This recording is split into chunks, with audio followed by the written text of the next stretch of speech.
હવારમાં બગા કઈ ઉઠી જો પણ આળસ આ દિવાળી જતી રહી પણ આળસ રહી ગઈ લાગે છે હારી આળસ મારી ભેડિયો વિખેરી દે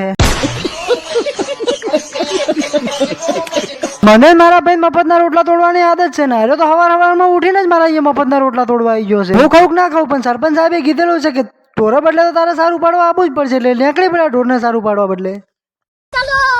ખોમાં આવતા હોય તો પાછા અમને ભાઈ ખેતરમાં વળી જાય જોણે અમે એની ઇજ્જત લૂંટી નોખતા હોય પાછા પહોંચી જ આપણે મેન લોકેશન ઉપર ને હોય તો બોર્ડર નથી મારેલું કોઈ યહાં પે ખતરા હે જેથી આપણને ખતરેથી ખેલવાની આદત છે ભલે ને પછી અમે સરપંચ સાહેબ જ રહ્યા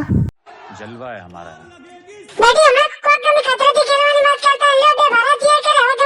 ભાઈ ચોલી હું તો મજાક કરતો હતો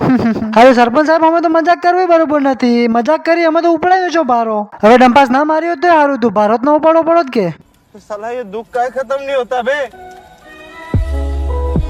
ફરી જો વચમાં મૂકો પણ એકલો કમ મુસ્કુરાય છે कभी भी टेंशन देने का लेने का नहीं જવાનું તો કોણ એટલે ફટાફટ ના વગર થઈ જતી યાર હવે મને ઘરની ગાડીમાં આગલી સીટ નથી મળતી તો હવે સરકારી નોકરી સીટ ચોથી મળવાની હતી अरे बाप रे ये तो धोती खोल रहा है તમે આવું આવું કરીને તો કાકાને બહુ નથી લાભાજી ને પાછા હજી આવું આવું કરે છે कितने तेजस्वी लोग हैं हमारे पास कितने शानदार विचार रखते हैं મેં ઓને એમ કીધું કે એ જઈને ચકલી ગોળીને પોણે પીધી પણ આર્યું ઢોલને ગોળ વગાડે છે તો તંબુરામ પોણે બાંધતું લઈ લીધી લીલા પીળા કલરની ગોળીઓ કોઈને ખાવી હોય તો મોકલાવો મારા કલેજા મને જોઈને તો આ બે ફુલાવાર પાગલ થઈ જાય લાગે ઓન પાગલ કોનામાં દાખલ કરાવવા પડશે પણ પાગલ કોનામાં હગરે એમ લાગતું નથી